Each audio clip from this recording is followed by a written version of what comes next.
Today we talk about how can you remove accounts on your AnkiDroid app. We're going to figure out the solution or know how you can do that on your app. So you just follow these ways, then it's going to work with you. So all you have to do, so you just go here above this sign, click on it.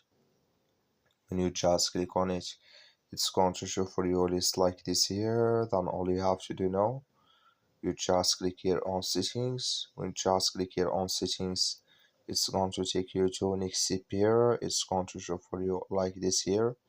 Then you click here on sync. When you just click here on sync, it's going to take you to this list. You can head to Anki web account.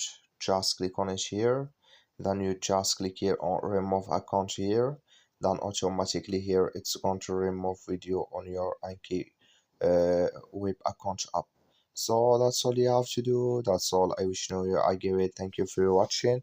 Don't forget to support us by liking, subscribe.